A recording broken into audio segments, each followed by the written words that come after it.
Antes de empezar los coloquios de este Colegio Mayor Alcor, vamos a ver una proyección, un vídeo que nos podrá situar un poco en la historia del trabajo que ha estado haciendo este colegio a lo largo de los años. Sí que es verdad que es muy importante que estos foros representen un poco las líneas editoriales también que traslada Alcor. Y lo que vamos a ver, para aquellas personas que lo conocen, no está de más que recordemos el histórico, porque de alguna forma en los coloquios que se reanudan ahora, 30 años después de este paréntesis, se pueden hacer incluso similitudes de qué se debatía en aquella época y qué se está debatiendo ahora. Y es sorprendente la similitud de la temática. Tenemos que congratularnos además de que estos coloquios ya prometen que se van a alargar a lo largo del tiempo y esperemos que no paren y que se siga generando este debate en el que participan grandes figuras del periodismo, de los medios de comunicación, a quienes agradecemos obviamente que hayan aceptado la invitación, porque escucharles es siempre muy ilustrativo y aprendemos constantemente de las nuevas generaciones de lo que ocurrió en el pasado. Vemos el vídeo y empezamos el debate.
Tenemos hoy, para empezar, a Juan Luis Cebrián y a Vicente Vallés, y de alguna forma sí que nos va a permitir, analizando a través de ellos, si me permiten, en generaciones diferentes, aunque Juan Luis sigue en activo, pero no tan activo, yo lo veo siempre activo porque siempre está en coloquios y trabajando en The Objective, ahora mismo con el periódico de Álvaro Nieto, y Vicente está dirigiendo actualmente el informativo, como saben todos, de Noticias 2 de Antena 3 Televisión.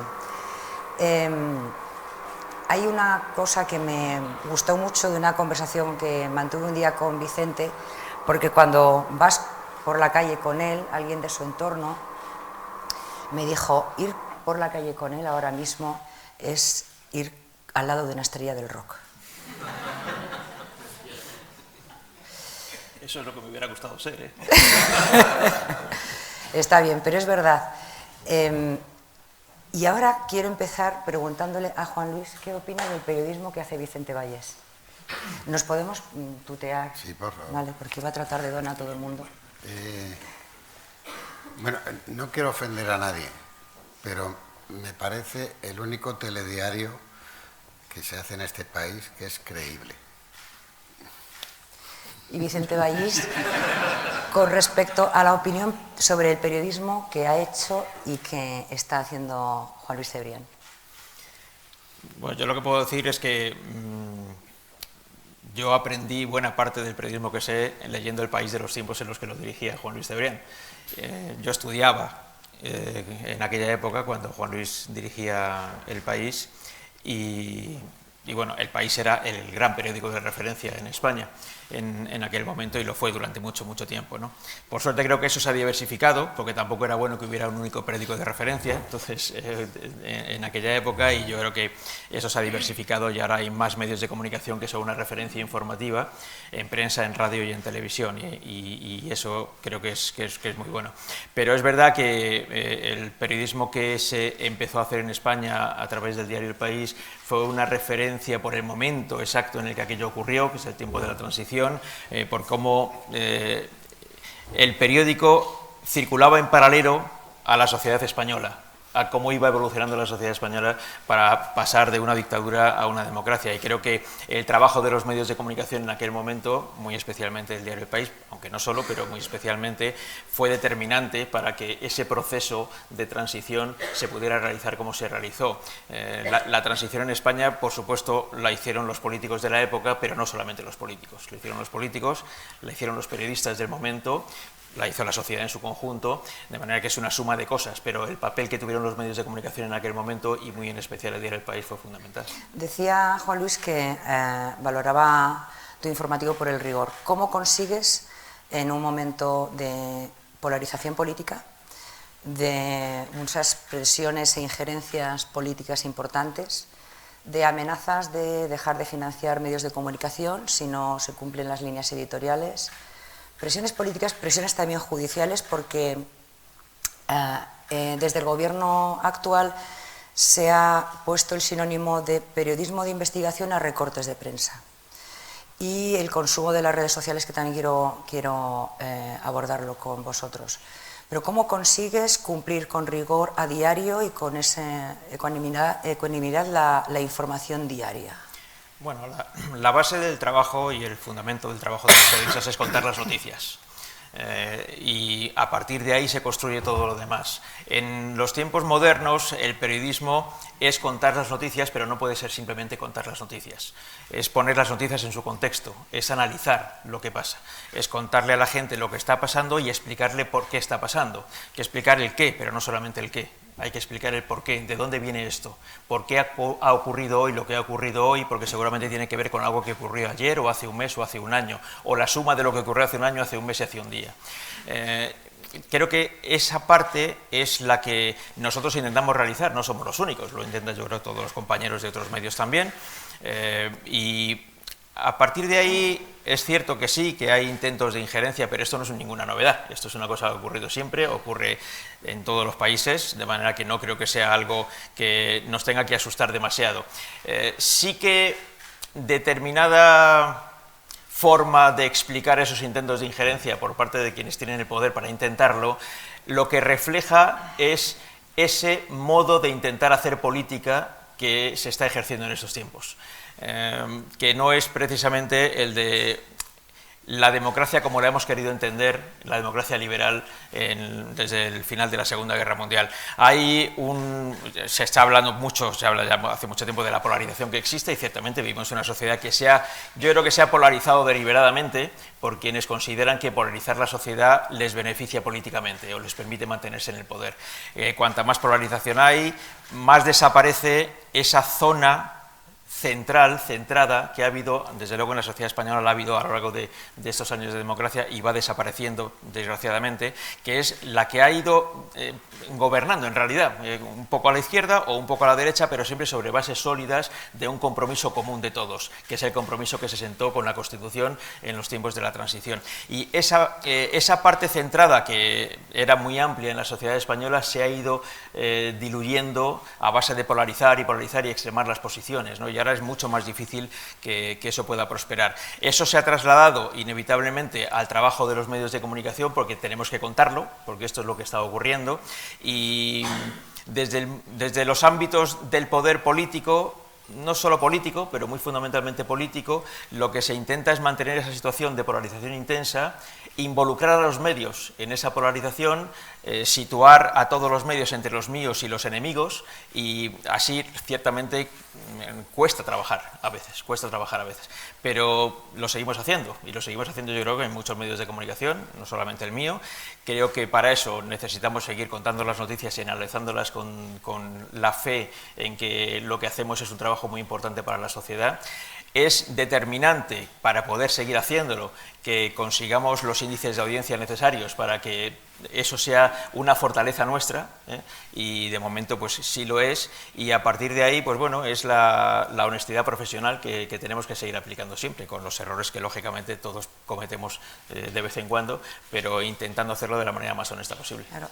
Se reciben, comentaba Vicente, porque es importante también hablar de cuando se construyó la ley de la libertad de expresión en la época de la transición, el Ministerio de Información y de Turismo, cuando hablaba en ocasiones Juan Luis Cebrián, cuando incluso Fraga le llama, de alguna forma, que se encargaba que se hiciera el diario del País, ¿no?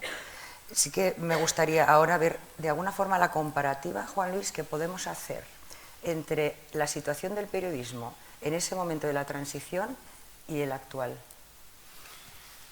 Bueno, hay dos cuestiones, ¿no? Es decir, en el año 76, que es cuando nace El País, solo había una televisión en España, que era la 1 y la 2. Y había una red de periódicos del movimiento del Estado muy grande, periódicos que luego fueron vendiéndose a unas y otras empresas, ¿no? Estábamos saliendo de una dictadura.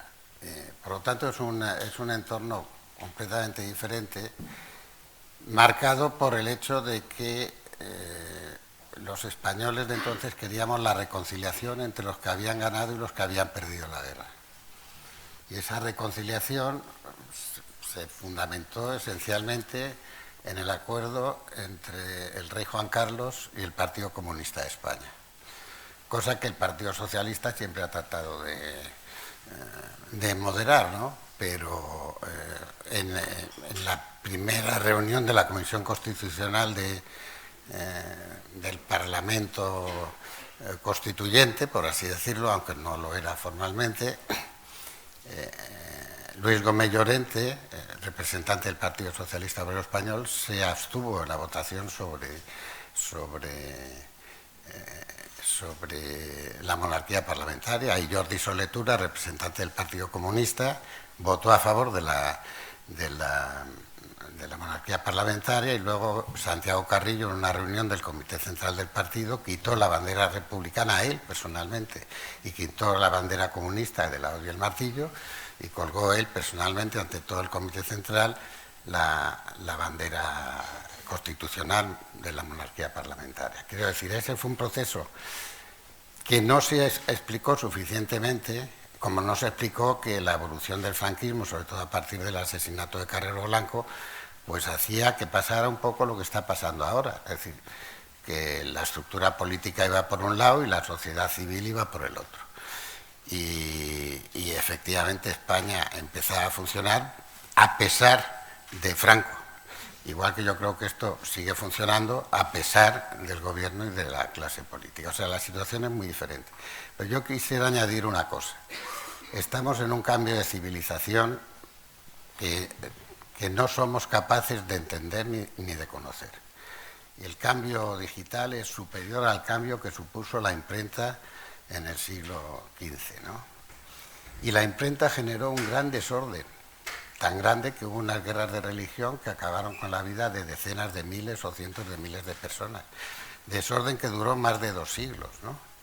Y fue un gran invento para la humanidad, la imprenta. Y lo primero que hicieron los gobiernos de la época, una vez que empezaron a publicarse libros, fue quemarlos. Felipe II llenó de hogueras las ciudades españolas con los libros que no le interesaban a él o a la jerarquía católica de entonces, ¿no? Pues Internet afecta enormemente a la cultura actual. La gente ya no, y menos las generaciones jóvenes, ya no se entera de las noticias a través de los medios de comunicación.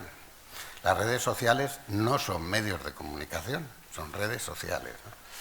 En Estados Unidos, más del 60% de la población se entera de lo que sucede y genera opinión a través de las redes sociales. Los periódicos en papel son muertos vivientes desde hace mucho tiempo, no solo aquí, sino en todas partes. Yo lo dije en el año 2010, que si tuviera que fundar el país otra vez, lo fundaría en la red, y tuve un problema tremendo con mi consejo de administración, con mi redacción y con todo. Pero realmente los periódicos en papel son... Las revistas todavía tienen un poco de mejor resistencia. Y los periódicos locales porque hablan de las cosas que le pasan a la gente alrededor que no están en las redes. Pero los periódicos llamados nacionales, empezando por el New York Times, este no es un problema español, son muertos vivientes. Es decir, están muertos, pero están vivientes. Esto supone que los consumidores no quieren pagar por ver las noticias, por leer las noticias. Es decir, que tenemos plataformas como Orbit, Kiosco y más, donde están encajados los periódicos convencionales, digamos, que son El Mundo, El País, La Razón, ABC. Tenemos ahí los diarios, que es una reproducción bastante fiel de lo que es el papel que comprabas en el kiosco, y luego ha habido un crecimiento de los digitales, no, pero los usuarios tienen un límite. Pero al margen de eso están las redes sociales. Hablaba de la polarización. Hace 20 años, cuando empezó Internet a desarrollarse, se hablaba del periodismo ciudadano, que era el periodismo que hacían los lectores en las redes de los periódicos. ¿Dónde está el periodismo? Y eso era el gran invento del New York Times, que para todos los periodistas ha sido el tótem de la... Es decir, y el periodismo ciudadano ha sido... Y se hablaba de la gran conversación. Es decir, los inventores de Internet hablaban de, no, esto va a ser una gran conversación. Y lo que es una gran bronca ahora. Es una cosa verdaderamente notable. Y en este punto, ¿cuál es la opinión sobre verificación de datos que se quiere retirar de las grandes plataformas tecnológicas, o de que se sometan las plataformas y las redes sociales a un código deontológico como si fueran los periódicos, por ejemplo? Vicente. Yo no soy muy optimista sobre la posibilidad de que eso pueda ocurrir. Las redes sociales yo creo que se han escapado de las manos de alguien que quisiera agarrarlas. Yo creo que esto está fuera de control y no va a ser fácil meterlo en ningún control. Entre otras cosas porque luego, ¿quién controla eso? ¿Quién tiene la legitimidad en nombre de todos nosotros de controlar eso? ¿Cómo se controla? ¿Con qué intenciones se va a controlar? Por otro lado, como es una desbandada en la que cualquiera dice lo que le parece bien y la gente que quiere creerse lo que dicen otros se la cree, lo que no, pues es un mundo que está fuera absolutamente del control de... Ni siquiera más allá del que puedan ejercer los dueños de esas redes sociales, que efectivamente pues de vez en cuando de repente ponen controles, de repente quitan los controles. Luego los verificadores. ¿Quiénes son los verificadores? Los censores. Claro. Entonces, la Constitución española dice que se prohíbe cualquier tipo de censura previa. Exactamente dice esto, cualquier tipo de censura previa. Hemos tenido 3.000 empleados de Facebook en Barcelona durante años que eran los verificadores, que aplicaban la censura previa. Estamos contra la censura del Estado, pero vamos a estar a favor de la censura de Facebook. Entonces ahora Facebook y X dicen no censura, libertad de expresión. Y tienen razón, que es lo que pasó cuando se inventó la imprenta, que de repente podían unos decir algo que el poder no quería. Ahora, las leyes del libelo, las leyes que defienden los derechos individuales, que no haya insultos, que no haya calumnias, etcétera, ¿cómo se aplican? ¿Cómo se aplican? Con una identificación, el DNI, DNI, ¿no? Si el Eso nodo frenaría. de comunicaciones está en una isla del Pacífico que no sabe nadie ni quién es y que ahí quién más. Entonces no es la ley, la norma en el mundo digital, es el software. Y esto está estudiado desde hace más de 20 años.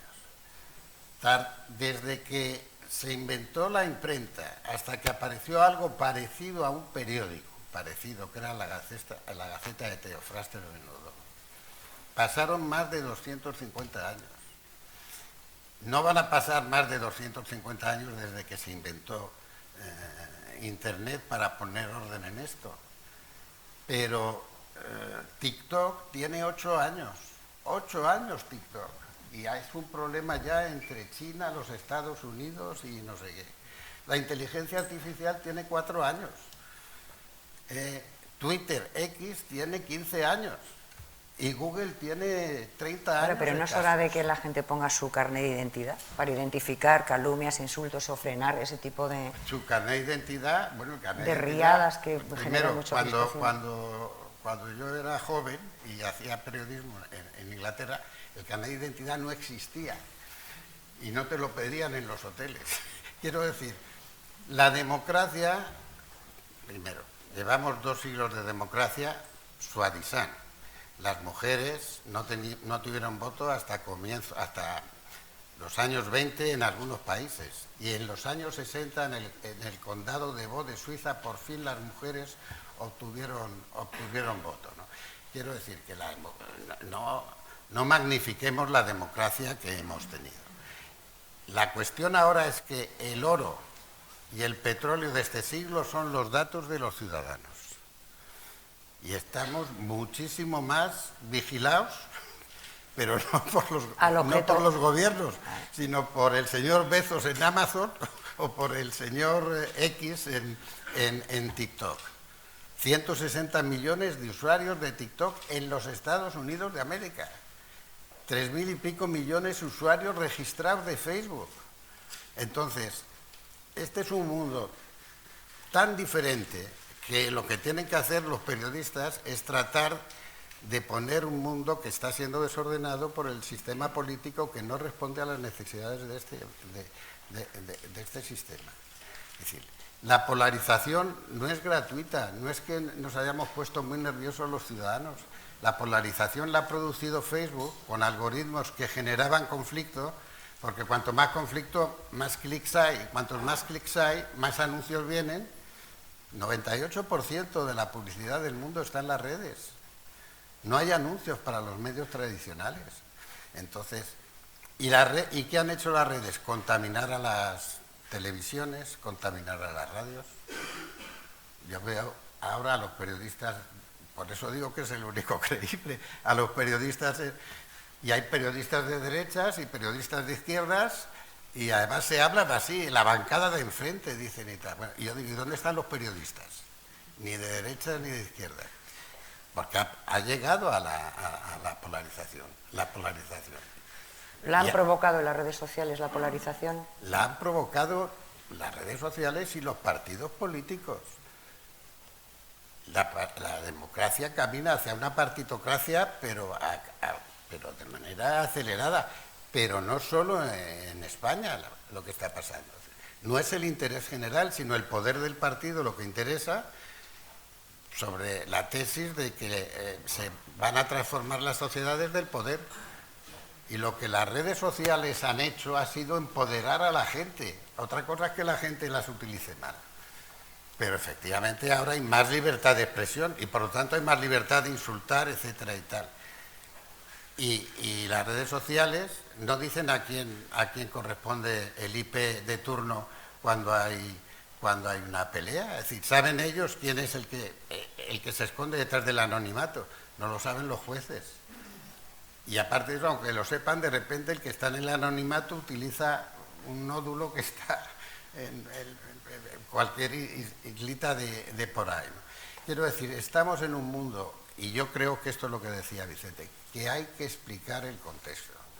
Es decir, y que además el sistema está amenazado de verdad, porque el sistema responde a la democracia industrial y al desarrollo industrial, y en este momento estamos en un mundo tecnológico que hemos visto que anteayer 500.000 millones de dólares se perdieron en apenas unos segundos en la bolsa de los Estados Unidos, porque un chaval de 30 años en China dijo que podía hacer la inteligencia artificial con microchips más baratos, más fáciles de obtener y que no necesitaban las patentes y las tierras raras de los Estados Unidos. Y esto los periodistas lo tenemos que explicar y lo estamos explicando muchos periodistas. Claro, la protección ¿cuál es tu verificador en el informativo? Porque ahí me imagino que consultarás las redes sociales y hay una obviedad que yo no entiendo a TikTok como una fuente de información. Yo me sorprendo cuando dicen es que me informa a través de Facebook o de YouTube o de Instagram e incluso de WhatsApp. O sea, no sé qué informaciones vienen por WhatsApp, pero tienes que tener, además de el rigor y de contrastar periodísticamente en la base del periodismo, tienes que tener un verificador superior ante todas estas amenazas. Bueno, yo creo que el trabajo de verificación en una redacción puede ser ahora un poco más intenso que antes, pero siempre ha existido. Y que la posibilidad de que te llegue a la redacción un dato falso que parece cierto no es una novedad de ahora. Es verdad que ahora llegan por más fuentes, que en realidad no son fuentes, son lugares por los que transitan datos que no se sabe si son ciertos o no, pero ya desde un tiempo a esta parte, ya hace varios años, creo que se ha generado un colmillo retorcido en las redacciones. Ya no es tan fácil que a una redacción que se tome las cosas en serio, se le cuelen determinado tipo de falsedades, que quizá al principio de los tiempos de Twitter era más sencillo que eso pudiera ocurrir, porque te fiabas de cosas de las que no te tenías que fiar, pero lógicamente con la experiencia que tenemos ya de estos años, pues es mucho más difícil. Cuando algún redactor viene muy entusiasmado con algo que ha visto en las redes sociales, eso siempre suele ser una señal de que tenemos que poner todas las luces rojas antes de contarlo. Es decir, es justo la demostración contraria de lo que parece. Demasiado entusiasmo, entonces vamos a verificarlo 4 veces, porque esto seguramente es muy difícil de creer.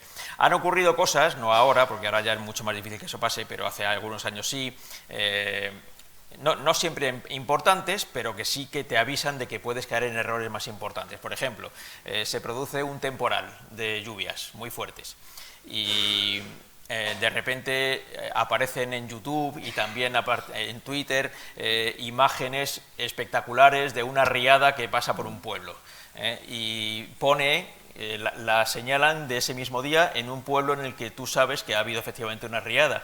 Hace 10 años eso no se verificaba, directamente iba a la televisión, dándonos cuenta algunas veces de que al cabo de 2 o 3 días nos hemos dado cuenta de que esa imagen no correspondía ni a ese pueblo ni a esa riada, sino a otra anterior en otro lugar. Eso ya es altamente improbable que ocurra. Altamente improbable, porque en todas las cadenas de televisión, desde luego, tenemos... No hace falta ni tener un mecanismo de verificación, sino simplemente que todo lo pones en duda cuando llega a través de las redes sociales. Esta yo creo que es una cosa, dentro de lo malo que tienen las redes sociales, que tienen cosas buenas y cosas malas, dentro de la parte mala que tienen las redes sociales, ha conseguido que en las redacciones nos pongamos muy serias a la hora de establecer estos procesos, de darle una vuelta, 2 vueltas y 3 vueltas a cualquier cosa que nos llegue a través de redes sociales para contarla. Resumiéndolo mucho, cualquier redacción medianamente seria no considera que las redes sociales sean una fuente informativa. De hecho, consideran que no es una fuente informativa, sino todo lo contrario de una fuente informativa. De manera que eso yo creo que ya está establecido como tal en las redacciones y está funcionando mucho mejor de lo que podía funcionar al principio, porque tenemos una fe al principio de, bueno, qué buena cosa, aquí nos llegan mucho más rápido las imágenes, mucho más rápido las noticias, porque cualquiera que está en cualquier lugar del mundo rápidamente pone un tuit y ya sabes lo que está ocurriendo allí. Bueno, eso quizá al principio, ya no. Claro, pero es que este consumo...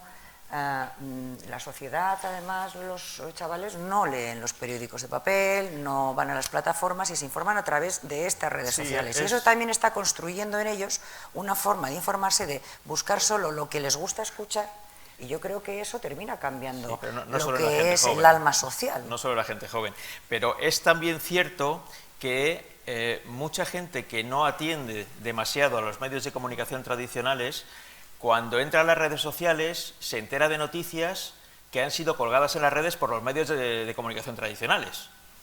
Se entera porque el periódico tal ha colgado una noticia con su mancheta, con su nombre de toda la vida y verificada por los periodistas de ese medio. Y creo que eso hace que también la información veraz alcance a mucha más gente a través de las redes sociales, más allá de la gente que pueda leer el periódico, escuchar la radio o ver la televisión todos los días. Vale, hay una crisis institucional que se demanda también por otros foros, además de la crisis de la institución periodística, que hay ya gente autorizada que está definiendo la democracia española en la actualidad como una democracia iliberal.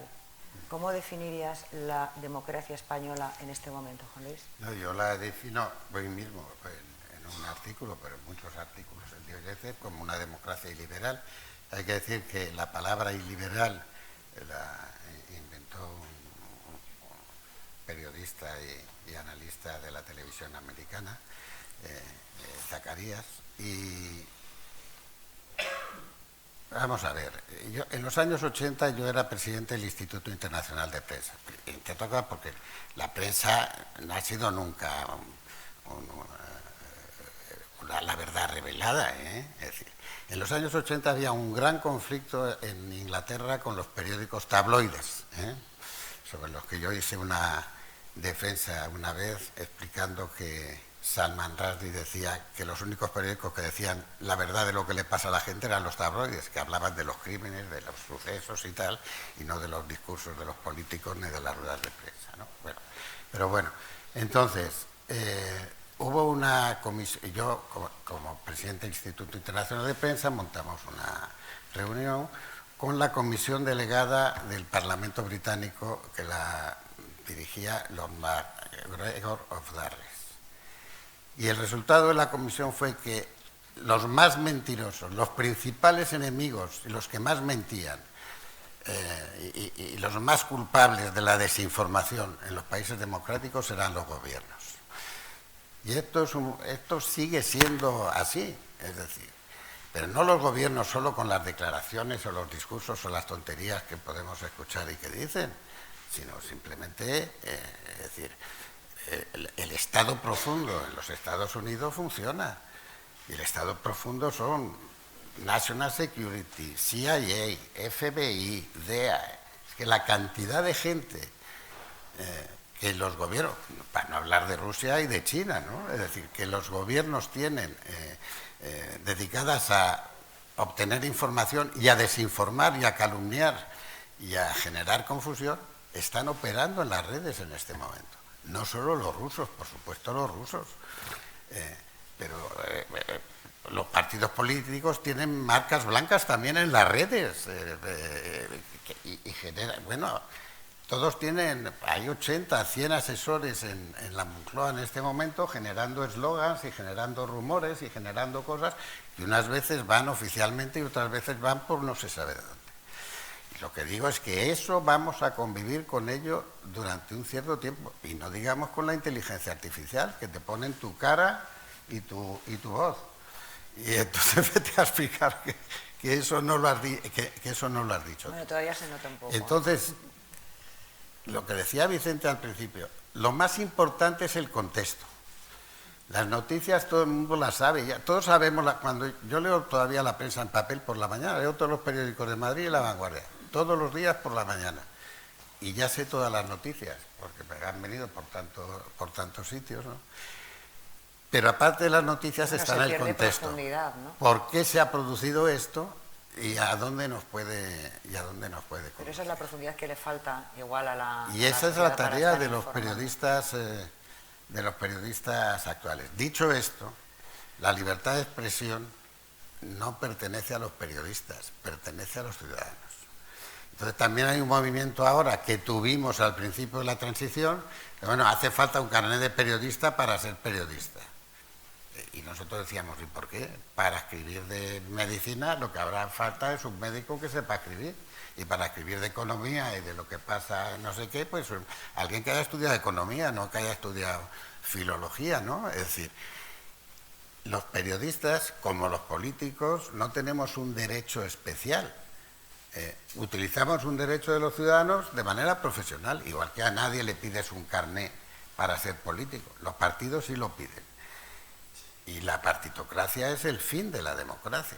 Y es lo que estamos viviendo, vuelvo a decir, no solo en España, pero en España muy claramente.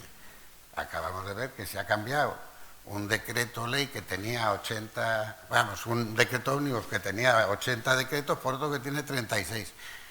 ¿Por el interés general de los ciudadanos? ¿Quién ha cambiado esto? Pues ha cambiado un señor que está fugitivo en Waterloo ¿y qué capacidad tienen los ciudadanos de defenderse de eso? Si no es la libertad de expresión y la independencia de los tribunales. Y lo que estamos viendo es que eso está bajo amenaza en todos los países democráticos. Hablan de los recortes de prensa. Yo viví el Watergate muy directamente. Yo estaba en Televisión Española de director de informativos cuando el Watergate. Eran todos recortes de prensa. Era un tío que veía a los reporteros del Washington Post en un parque subterráneo, y que eran funcionarios de la Casa Blanca, que les daba diciendo, y ellos nunca dijeron hasta mucho más tarde quién era su fuente. Y acabó. Eso son los recortes de prensa. Sé que los recortes de prensa, prácticamente en todo lo que hemos vivido aquí, el GAL eran recortes de prensa, era el terrorismo de Estado durante la transición. Filesa, Gürtel, naturalmente toda la corrupción política. El poder corrompe siempre, y el poder absoluto corrompe absolutamente, que decía Loralde. Toda la corrupción política en todos los países democráticos ha tenido un freno en la revelación por parte de los medios de comunicación. Lo que pasa es que las redes sociales no son medios de comunicación, son unas plataformas donde todo el mundo va, dice lo que quiere, mentiras, verdades, etcétera y tal. Y el papel no es tanto la verificación como el contexto. El contexto es la verificación, porque de mentiras que no nos hable el gobierno. ¿Cómo va a decir el gobierno lo que es un bulo y lo que no es un bulo cuando lo preside un ciudadano que prometió que traería esposado a Puigdemont en cuanto tuviera el poder? Esto lo dijo él, nadie le... Y ahora vamos a ver cómo este ciudadano es rehén de Puigdemont, hace los decretos y el Congreso hace lo que Puigdemont quiere, que tiene siete diputados, pero ahora vendrá, cuando haya elecciones, vendrán los 6 o 7 de Podemos y dirán, son tan necesarios los nuestros como los de Puigdemont o los de Esquerra, que están muy cabreados porque ahora resulta que Puigdemont es el que se lleva el gato al agua. En este punto, que es sumamente interesante y delicado, yo me pregunto si la Constitución española tiene los resortes necesarios para poder actuar en el momento en el que veamos que el gobierno, que se está repitiendo constantemente, se está saltando constantemente todas las líneas rojas, y es constante. O sea, su fiscal general del Estado, como él mismo lo denominó, imputado, está hoy declarando ante el Supremo. Mira, o sea, no hay ningún resorte posible que no sea solo creo más que a la acción política. Creo que hay temas estructurales que no son propios de la situación española y temas muy concretos. Los temas muy concretos son, primero, los temas estructurales es la desaparición de la socialdemocracia en toda Europa, y va a desaparecer aquí también, que es donde sobrevive. Ha desaparecido en Francia, ha desaparecido en Italia, ha desaparecido en Grecia, está desapareciendo en Alemania, ha desaparecido en Suecia. En Suecia, para mi generación, Suecia, Finlandia eran la meca del desarrollo y de la libertad. Olof Palme, Willy Brandt en Alemania, Urho Kekkonen, 15 años o 18 presidente de Finlandia. Para nosotros queríamos ser como los suecos. En Suecia está la extrema derecha, en Finlandia está la extrema derecha, en Dinamarca está la extrema derecha, en Noruega la estará dentro de... Quiero decir, hay un problema de la socialdemocracia en Europa, y es que no reconoce el cambio social que ha habido en las clases medias, que viven peor hoy, las clases medias en todos los países desarrollados, que vivían hace 20 años, desde la crisis financiera de 2008. Crisis financiera generada por el cambio tecnológico, generada por la transmisión de divisas a lo largo de las redes por toda parte del mundo, superiores en 24 horas al Producto Interior Bruto de Francia o de Alemania. Circula ese dinero, para no hablar de las criptomonedas, que es la otra. Es decir, ese es de verdad el desafío que tenemos los medios de comunicación, explicarle a la gente lo que pasa, y es que estamos en un cambio de civilización, y que además los cambios de civilización siempre han generado cambios en los imperios. La Primera Guerra Mundial acabó con el Imperio Austrohúngaro, la Segunda Guerra Mundial acabó con el Imperio Británico, el Imperio Español ya se había terminado antes. ¿Este cambio de civilización con qué pues va? Desde luego hay un nuevo imperio, que es el chino, que era imperio antes de la Revolución Industrial. ¿Y qué pasó? Que China perdió la Revolución Industrial, y en el siglo XIX y XX, bueno, Se estaban comiendo a los perros por las calles en el siglo XX los chinos. Y ahora son la primera potencia tecnológica, quizás la primera económica, y vamos a ver el camino que llevan, ¿no? Pues Europa ha perdido la revolución tecnológica. La ha perdido. Es decir, y entonces todo eso va a afectar al sistema de información, de comunicación, etcétera y tal, ¿no? Pero la prensa libre y la libertad de expresión es una de las... era el cuarto estamento de la Revolución Francesa. Era una de las pocas cosas que podía controlar al gobierno, los recortes de prensa. Estamos en una democracia libre. ¿Cómo defines la democracia actualmente, la que estamos viviendo en España ahora mismo, Vicente? Bueno, una democracia sigue siendo, pero tendiendo a la debilidad. Conforme determinado tipo de actitudes políticas se van expandiendo y asistimos a espectáculos que no son compatibles con la democracia liberal que hemos conocido desde que terminó la Segunda Guerra Mundial. El problema es que hay, creo, amplios sectores de la población a los que esto no les incomoda. Y siendo así, podemos caer en una deriva que nos acabe llevando a una destrucción de la democracia liberal como la hemos conocido, ¿no? Y ahora mismo Europa casi es la reserva espiritual de la democracia liberal, teniendo todos los problemas que tiene, porque como decía Juan Luis, efectivamente los gobiernos extremistas se están empoderando en muchos países que efectivamente en otro tiempo eran casi una guía a la que seguir y que ya ciertamente no lo son, ¿no? Y tenemos un problema ahí muy serio. Al otro lado del Atlántico, pues ahora la segunda llegada de Trump al poder no va precisamente en el camino de sostener la democracia liberal como la hemos conocido, y si el gran país occidental, que era también otra guía de la democracia liberal, no sigue por el camino razonable, que razonable y Trump son dos palabras incompatibles en la misma frase, pues va a ser muy difícil que eso se pueda sostener. Creo que tenemos que seguir intentando sostenerlo, desde algunos medios de comunicación se intenta sostener, creo que hay una parte de la sociedad que todavía quiere sostenerlo, pero también creo que hay una parte muy importante que no tiene el más mínimo interés en sostenerlo. ¿Qué parecidos le ves a Pedro Sánchez con Trump? Bueno, hay actitudes trumpistas que se han ido extendiendo por el mundo, ¿no? Y es verdad que, por ejemplo, yo soy de la opinión de que Donald Trump no hubiera podido ser presidente de Estados Unidos en el año 2000, no hubiera podido ganar las elecciones del año 2016, las primeras que ganó, de no ser por las redes sociales. El uso intensivo de las redes sociales, más allá, que también es importante la parte de la injerencia rusa que se produjo en aquellas elecciones, hizo que Donald Trump pudiera llegar al poder en Estados Unidos. Entonces pudo ser Twitter y Facebook, esta vez ha podido ser parcialmente para la gente más joven de la sociedad americana, TikTok. De hecho, Trump era partidario de cerrar TikTok porque dependía de los chinos y ahora quiere mantenerlo porque él mismo ha reconocido en público que gracias a TikTok ha conseguido el apoyo de muchos jóvenes en Estados Unidos en esas elecciones recientes. Y las actitudes que Donald Trump ya utilizó en su primer mandato y con las que ha empezado todavía más intensivamente en este segundo, son actitudes que en algunos aspectos ya conocemos aquí. Y creo que eso es una mala cosa. El intento de, iba a decir controlar a los medios de comunicación, no pueden controlar a los medios de comunicación, desde luego no pueden controlarlos a todos, pero sí pueden amenazarlos, que eso es lo que se hace periódicamente.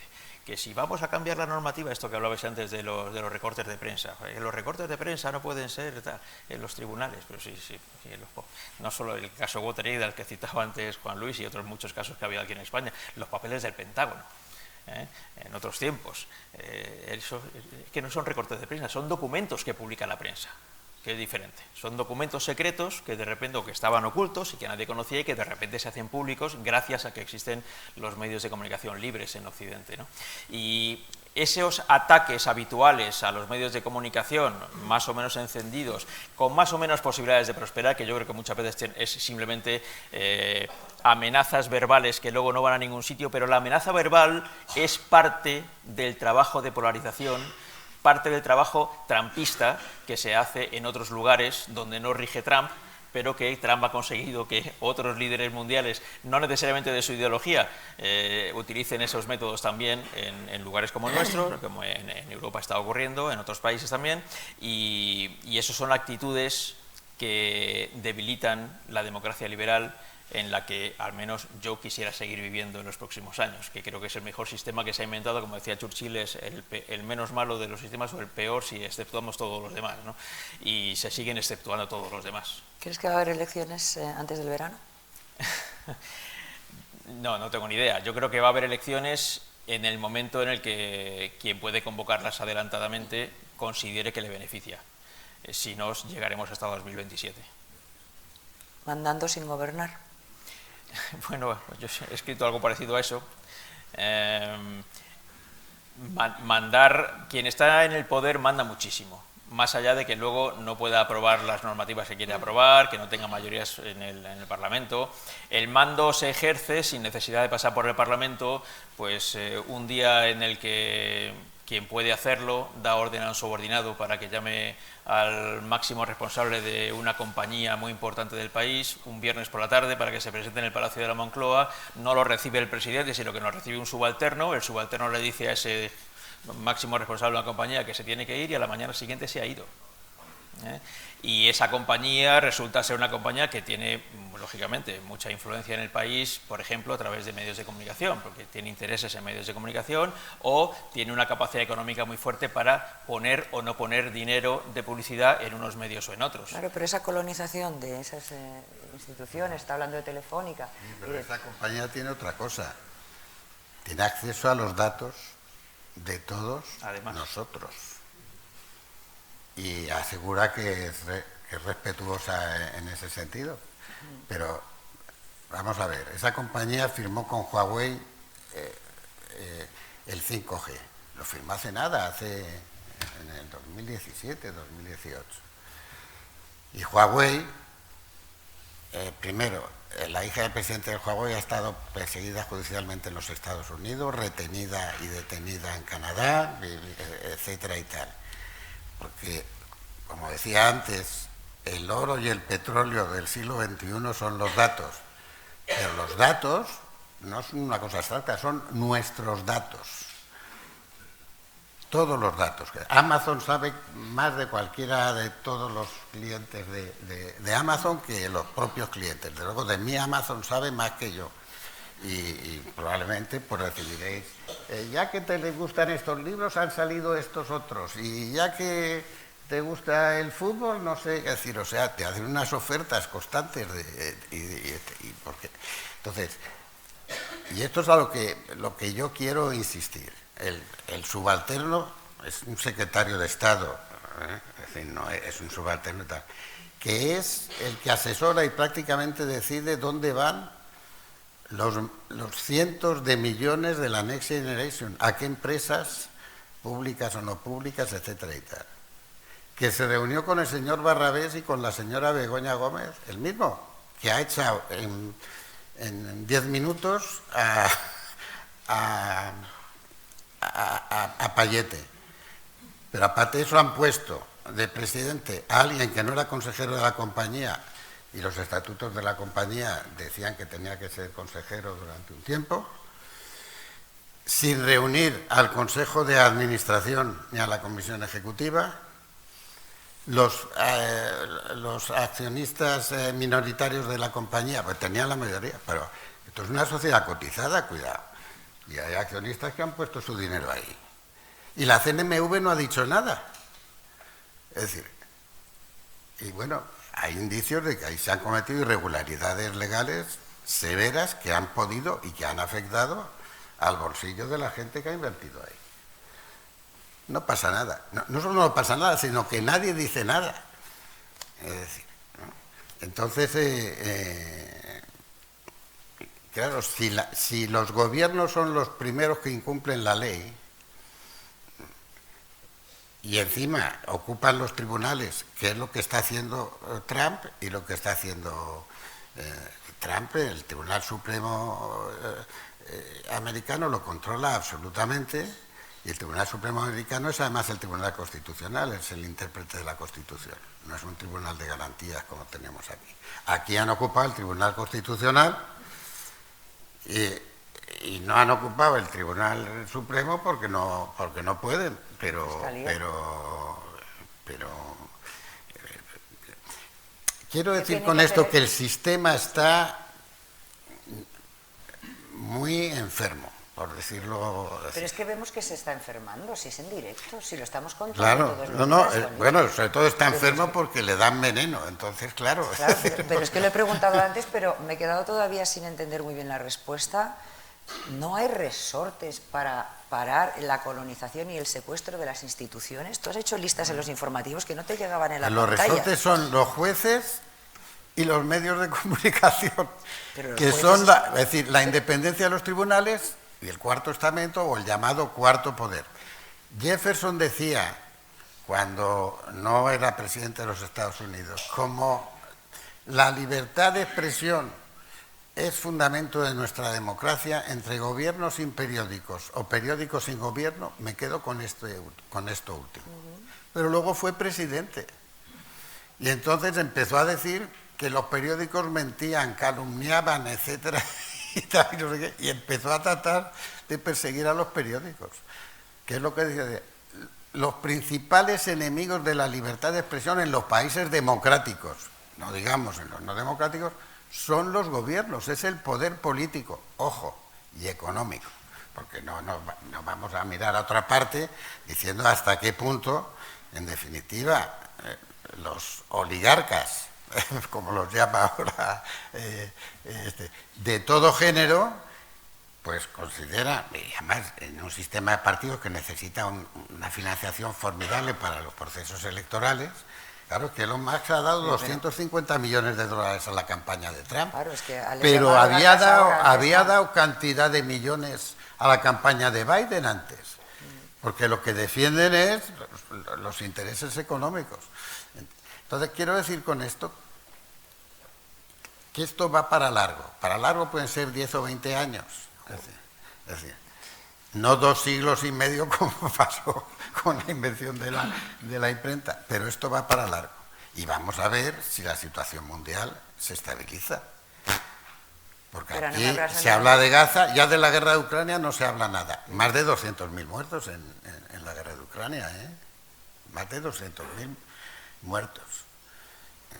Pero esto ya, como están los muertos de Gaza, los muertos de Ucrania, o lo que está pasando en Sudán del Sur, o cuál ha sido, es decir, ¿ha sido Rusia el único país que ha invadido un país extranjero?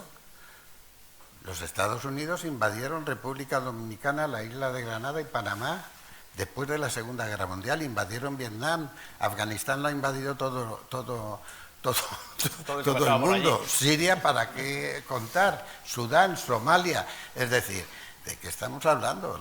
Los imperios son los que...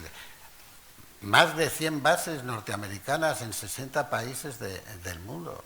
Hay 3 bases chinas fuera de China. Es decir, entonces, en todo esto viene la inteligencia artificial, que es lo que han estado probando en la guerra de Ucrania. La mayoría de las operaciones y donde había que bombardear lo estaban diciendo los algoritmos. Y ahora, claro, el presidente Eisenhower denunció en su despedida como presidente el complejo militar industrial de los Estados Unidos. Sí, pero solo cuando se fue. Cuando se fue. 60% o 70% del armamento de los ejércitos europeos de la OTAN son armas fabricadas en los Estados Unidos. Si ahora tenemos que meter no el 2, sino el 5% de inversión, desde luego nosotros no tenemos capacidad industrial para producir las armas que vamos a comprar en Europa, se las vamos a comprar a los Estados Unidos. Entonces, primero, no hay que asustarse, estamos mejor que con Franco. Con Franco.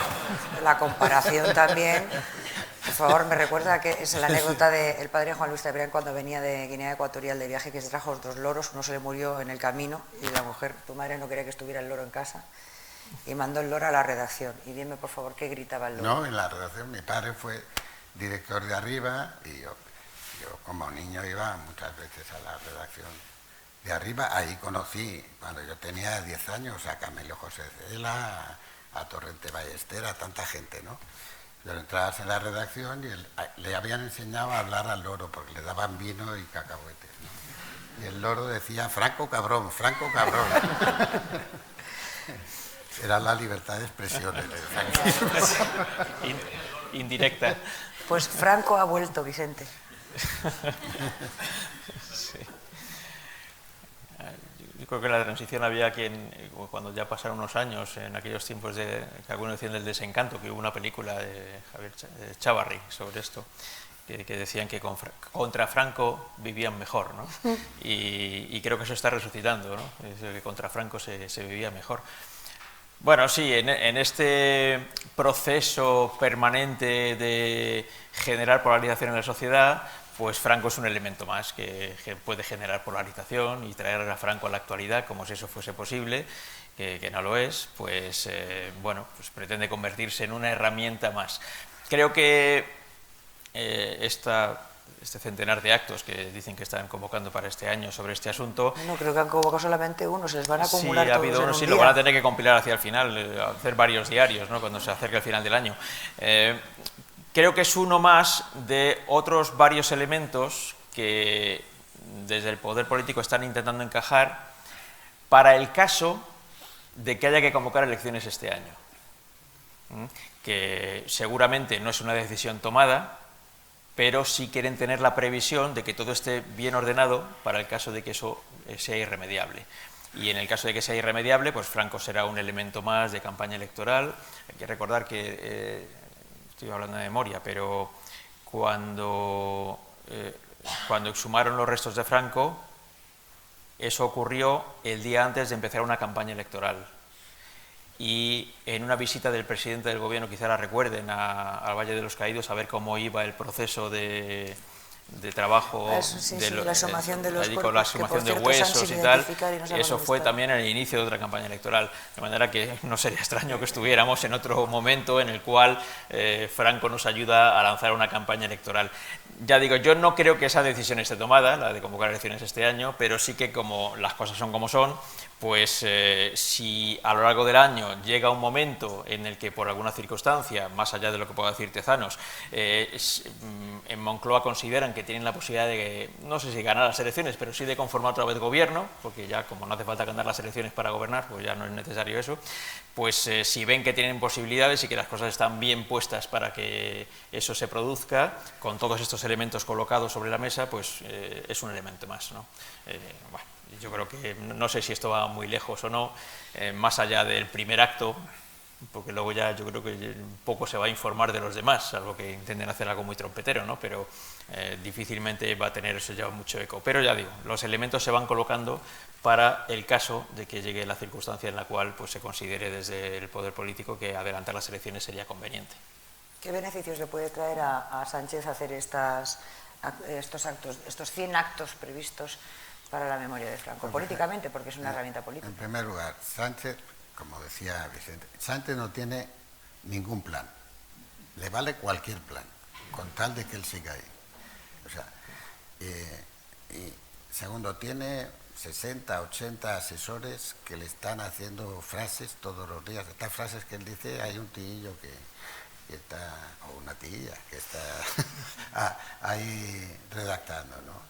Y a veces pues no le sale, a veces le sale bien, pero a veces no. Entonces yo creo que no tiene ningún plan, más que uno, es seguir ahí. Entre otras cosas porque piensa que los problemas de... ¿Eso no retroalimenta mucho más a la ultraderecha, a Vox?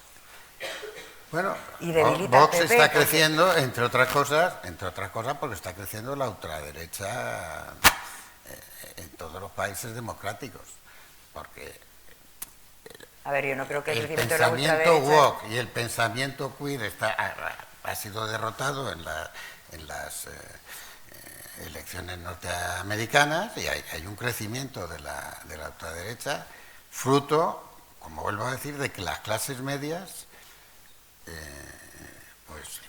han sufrido mucho en los países democráticos. Pero déjame que precise en esto. ¿Crece la ultraderecha en España porque crece en toda Europa y también ahora mismo en Estados Unidos y otros países? ¿O crece como una estrategia común, puede ser o no, con algunos países de la Comunidad Europea? Pero es verdad que si Pedro Sánchez alimenta el crecimiento de Vox, bájale la oposición el del PP. Entonces, cuanto más aliente a Vox, más sube los votos de Vox y más complicaciones tiene la oposición de llegar a formar un gobierno. Había también una leyenda urbana de que Rajoy potenció la presencia de Podemos en las televisiones, porque Podemos fue un partido que se hizo en la televisión, porque hablaba Pablo Iglesias todas las noches. Y ha vuelto. Y hay leyendas urbanas de eso que probablemente son ciertas, no, pero la ultraderecha crece fundamentalmente porque las clases medias, sobre todo a partir de la crisis del 2008, se han visto muy perjudicadas. Y la democracia funciona sobre las clases medias. Es decir, entonces, todas las clases... ¿Qué ha pasado en Argentina? Yo tengo muchos amigos argentinos, de derechas, de izquierdas y tal. Yo estoy escribiendo en Clarín ahora. Y la cantidad de amigos míos demócratas de toda la vida que han votado a Milei no me lo puedo creer. Y me dicen ellos, yo nunca hubiera pensado que podría llegar a votar a alguien como Milei, pero el deterioro ha sido tan grande que al final le he votado. Bueno, eso está pasando en todos los países desarrollados, que han votado a Milei, pero han votado a Trump. Es decir, o sea, y van a votar a Le Pen, y han votado a Meloni, que fundó un partido neofascista, y votan a Orbán. Es decir, y vuelvo a decir, es porque la democracia reposa sobre las clases medias. Y aquí, las clases medias, lo que vemos es que los jóvenes de 30 años, que están mejor formados que mi generación, hablan 7 idiomas, han viajado, no sé qué y tal, y eso, no encuentran piso. Y entonces llega el gobierno y dice, voy a hacer 3 leyes. Oiga, usted haga 3.000 pisos en vez de 3 leyes, si lo que quieren, no quieren leyes, quieren pisos. Es decir, entonces, y todo eso está en función también de las corrupciones municipales, la concesión de suelo urbano, etcétera y tal. Porque nadie dice que la Dana de Valencia, entre otras cosas, es porque se ha construido donde no se podía construir. Y sabían que no se podía construir, pues yo viví la Dana del 57, que no se llamaba Dana, la riada del 57, y hay que ver lo que fue aquello, ¿no? Entonces quiere decirse que el sistema está en crisis, agitado por las redes sociales. No. Bueno, ¿algún apunte más? ¿Alguien quiere hacer una pregunta a Vicente, a Juan Luis? Y si no, vamos dejando que ellos mismos cierren con una última reflexión. ¿Hay alguna pregunta? Dice su nombre, ¿se puede poner de pie para que le podamos escuchar con más claridad, por favor? Hola, soy Marta Gil y bueno, quería pedir simplemente un consejo para las personas que acabamos de acabar la carrera de periodismo y qué consejo nos darían.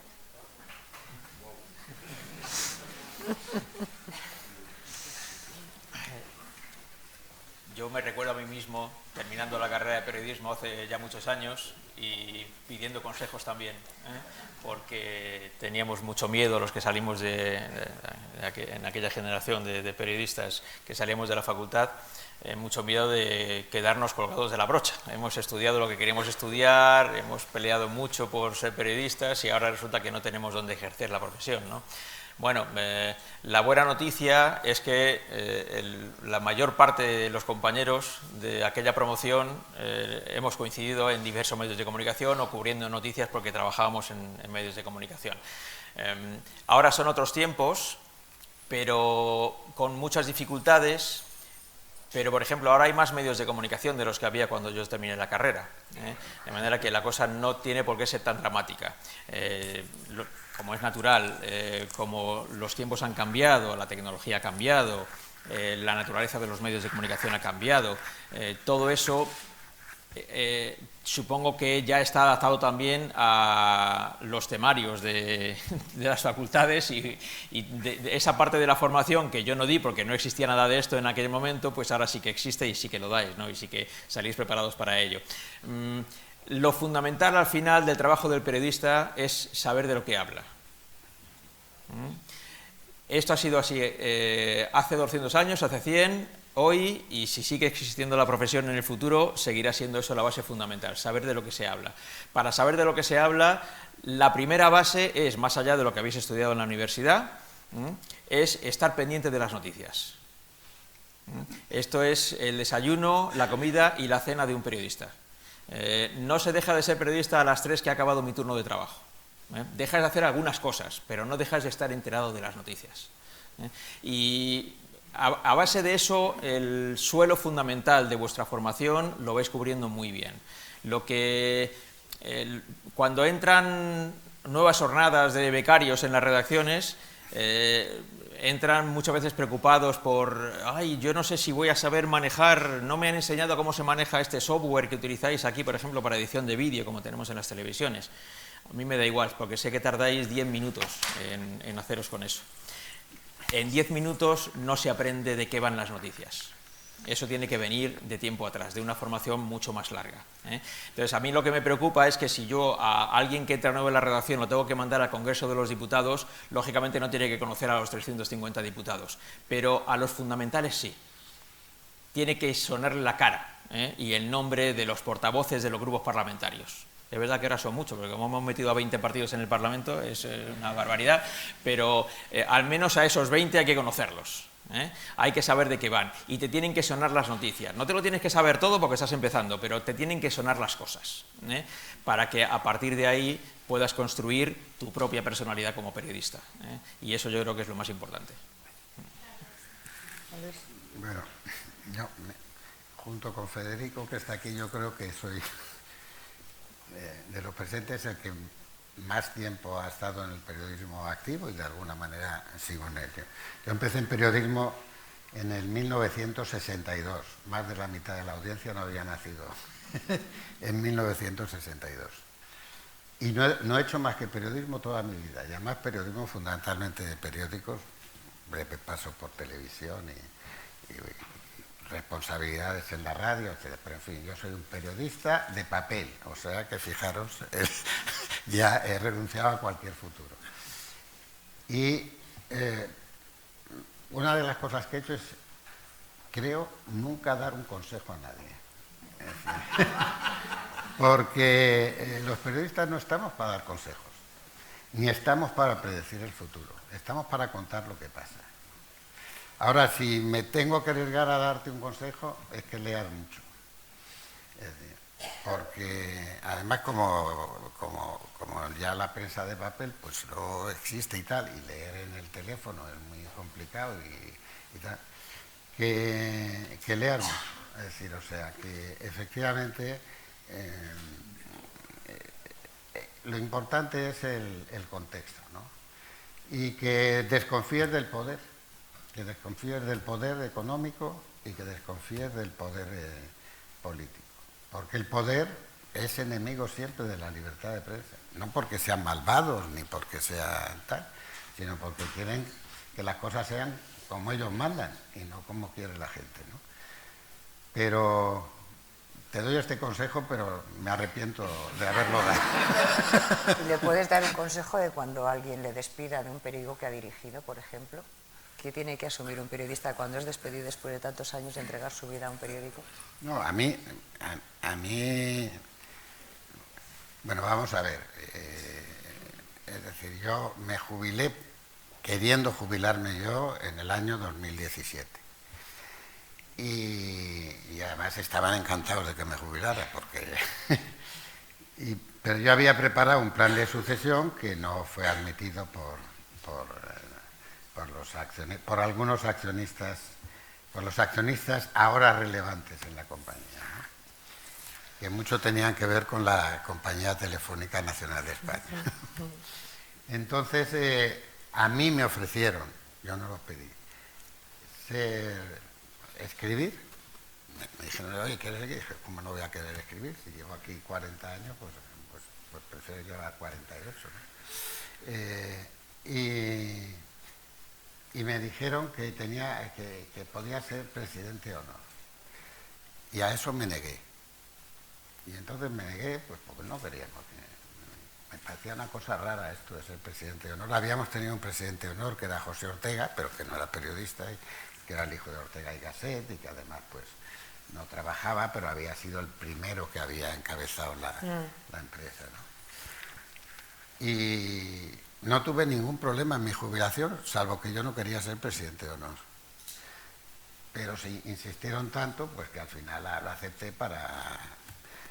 Claro, querían que yo fuera presidente de honor para generar una cierta continuidad, ¿no? Entonces, pues empecé a escribir. Durante 8 años he estado escribiendo. Y un día Antonio, Álvaro, aquí presente, Álvaro Nieto, director de The Objective, me dijo que hiciera un podcast. Y entonces yo tenía un contrato que se renovaba anualmente como colaborador. Como presidente de honor me dieron un papel que redactaron ellos y que yo firmé y que no caducaba. No decía, así como los artículos caducaban cada año, el contrato, pues se lo renovaba, pues lo de presidente de honor, que yo no quería, pero no caducaba. Entonces acepté con Álvaro, pues yo tenía exclusividad para escribir artículos, y acepté con Álvaro hacer unas entrevistas a los protagonistas de la transición. Y Álvaro anunció un mes de abril que en el mes de mayo se iba a producir el primer encuentro sobre la transición en The Objective, en una conversación entre Felipe González y yo mismo. Y a raíz de eso, decidí, no sé bien quién decidió, pero me comunicaron por teléfono que eso era un incumplimiento de contrato. Estamos en abril, mi contrato vencía en mayo.